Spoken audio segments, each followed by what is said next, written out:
know the truth. Yun. Up until now, ilang beses na, ilang araw na namin hinihintay na makasuhan kami pero wala pa rin. Wala, hindi kaya. What else needs to be shown? Ano po ba ang kailangan pa nating makita? Yes. Para may gagawin po tayo, napalisin na po yan. Yun. This is not inciting for sedition. What we can do is that we can file an effective impeachment case with all of these evidences that we have shown. As a matter of fact, ilang beses na po namin yan, kami po ni Maharlika, ilang beses na po namin yung inuudyok po na kasuhan na po kami. Pero up until now, hindi po kami makasuhan. You know why? Because it's the truth. What we want from the president is we want him to do a hair follicle test. Tagal na yan, And it's that hindi simple. kayang gawin If you cannot yan. even do that, at least file a case against us para malaman po namin lahat na ikaw po ay nasa matinong pag-iisip Wala, bilang isang hindi presidente po, nakakasa isang sa bansa ganyan. who are Matagal taking na care of dapat. more than 100 million people. Hindi po isang barangay lang. True. Bansa. Ang niraran nyo, isa pong bansa. And that should tell you something.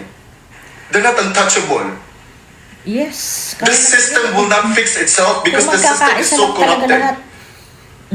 It is up to us. We are the system. We, the Filipino people, are a major part of the system. And we can do something about this. So ayun, talaga namang gigil na tong si Den Chase. Ang sabi nga nito ngayong Valentine's Day yata, meron pa siyang ilalabas na naman na video. Kasi hindi pinapansin Talagang hindi pinapansin. Parang kunyari lang ipananagutin, pero wala naman talaga silang ginagawa. Kasi nga, sinabi na nga ni Atty. Harry Roque na magagaya siya dun sa tatay niya na may kinasuhan siya dun sa Amerika na lalo siyang nabisto dahil dun sa kasong yun. So, hindi gagawin. Hindi talaga sila kakasuhan. Ipapategin na lang yung mga yan pero hindi yan kakasuhan kasi nga lalo siyang mabibisto. Tapos, eto nga, may pasasabugin na naman siya. Post niya yun may post siya na gano'n na pasasabugin na ng Valentine ba? Valentine's Day yata. Ganon.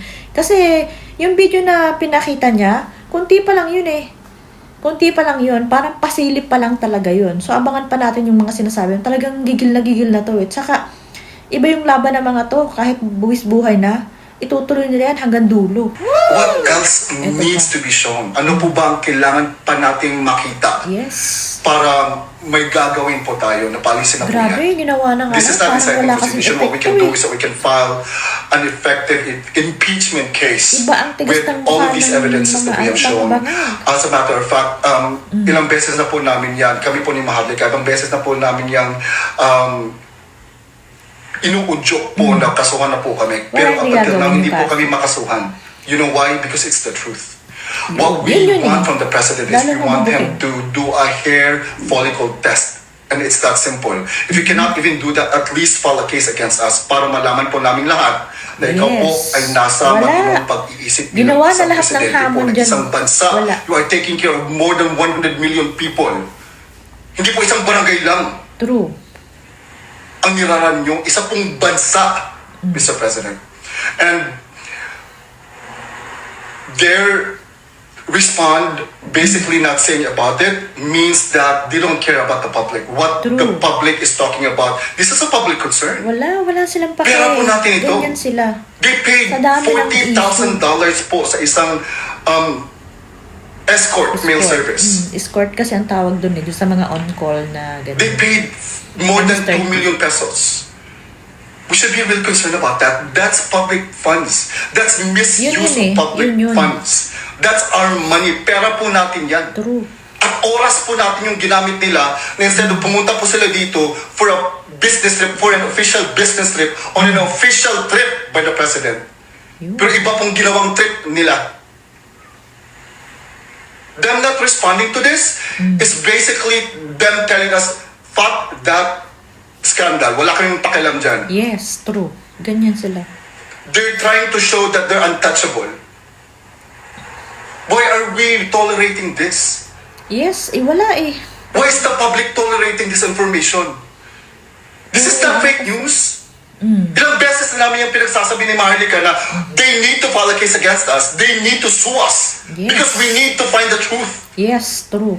Kaso They need to know the hindi truth. gagawin, sinabi na ni Atty. Harry. Hindi Up until gagawin. now, ilang beses na, ilang araw na namin hinihintay na makasuhan kami pero wala pa rin. And that should tell you something. They're not untouchable. The system will not fix itself because the system is so corrupted. True. It is up to us. We are the system. We, the Filipino people, are a major part of the system. And we can do something about this. It's been a couple of days since we have released that video, the first couple. And it's been really surprising to us that the Malacanang Palace has not responded nor made a statement Wala about the talaga. scandal that Wala. was released. Hindi yan, hindi pinansin. Let's talk about the Grabe. scandal. Now, the scandal po, let me just reiterate that whatever was done in the clip, because a lot of people had actually been talking, especially the trolls, that private life po daw nila yan at dapat po daw hindi natin pinag-uusapan. It's not about that. It's not about what they were doing in the video. It's not about what they were doing in the clips. It's not about what was shown in the video. Let me just remind you guys that this happened on an official visit here in America. Pumunta po sila dito sa USA and they went to San Francisco for APEC Summit, and that was around November of 2023. They were supposed to be doing an official visit and on an official business trip. Grabe. But instead of doing official business trip, ibang trip ang ginawa nila. Yes. So that's what's really concerning to me. It's because of how, it's not actually how the Malacanang Palace is totally brushing this off. It's not about that. It's about how the people is receiving this information. Yes. At least nalalaman na mamumulat ang mga tao. That right there is really concerning to me. Kasi po, how are we able to tolerate this kind of act from the president himself? Grabe pong pinagagagawa niya. So, ayun, gigil na talaga si Den Chase. Kasi nga, ilang araw na, wala man lang response, wala man lang kumuhang media, hindi man lang pinansin. Pero wala talaga eh. Wala tayong maasahan ganun sa kanila kasi sa dami na nga ng issue na inilabas ni Maharlika. At sa lahat ng mga nabubuking na issue sa kanila, wala naman silang hindi nila pinapasan. Ganyan ang style nila. Sabi nga ni Atty. Glenchon, ganyan talagang style nila. Hindi yan magsasalita. Gagamit yan ng ibang tao para yariin ka, pero hindi sila magsasalita dun sa binabato mo sa kanya. So, ganyan ang nangyayari ngayon. Ihawak nila ang media, di ba? So, yung mga hamon dyan na magpa-hair follicle, malabo.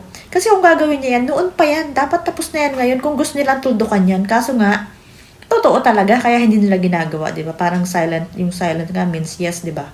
Yun. Tapos nga, puro lang. Sasagot lang sana, hindi totoo yan, parang fake yan. Tapos kung may video, ayan. Ganun lang. Kahit nga yung napakatitinding pasabong na, yung kay Aimee, yung kay Saldi ko, wala. Yung mga video yan, yung nagko-cocaine, wala pa rin. Di ba? Yung sumisingkot siya, wala. Sabi nga dito na, wala naman tayo talagang problema kung sana yung sa private life nila, kahit nagtatamblingan sila dyan sa bed nila, wala tayong pakialam. Kaya nga lang, presidente kasi siya At saka yung perang ginagamit nila, talagang pera ng bayan. Kasi trip nila yun talagang parang official business trip ang kanilang ginawa doon. Tapos ibang trip nga yung ginawa nila. Ganyan, bad trip ang ginawa nila. Kaya ganyan, ang gagalaiti sila din. Kaya nga lang, kahit ano kasing sigaw, panawagan, wala na. 3 taon na. Wala nang pag-asa sa ganyan. Kaya, doon sa mga rally, ewan ko lang kung dito sa darating na rally na talagang pinaghandaan nila, Chavit, may mangyari pa. Sana meron. Kasi ang sinasabi, ngayong taon, matatapos na yung mga yan Pero, yung mga militar kasi, hindi maasahan Mga binayaran na sinupalpalan ng pera. Ang sabi-sabi, di ba? Yun ang mga bali-balita. Lalo na si Browner.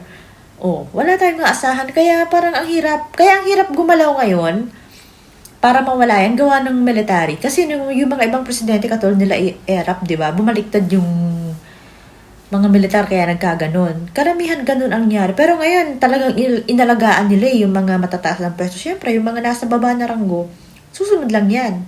Kaya yung mga ganyan panawagan, parang expert na siguro yung plinano talaga nila to na ganyan ang gagawin nila. Parang alam nila yung mga taong yayariin, kakausapin, bubusugin ng pera. Kita mo yung mga congressman busog na busog. Sabi nga ni Chavit Singson, hanggang ngayon busog na busog yung mga congressman. Kaya ganyan. Kita nyo naman, yung suspension ni Kung Miao, ang daming bumoto na yun din ang boboto sa impeachment ni BP Sara, diba? Sinabi ni Ka Eric.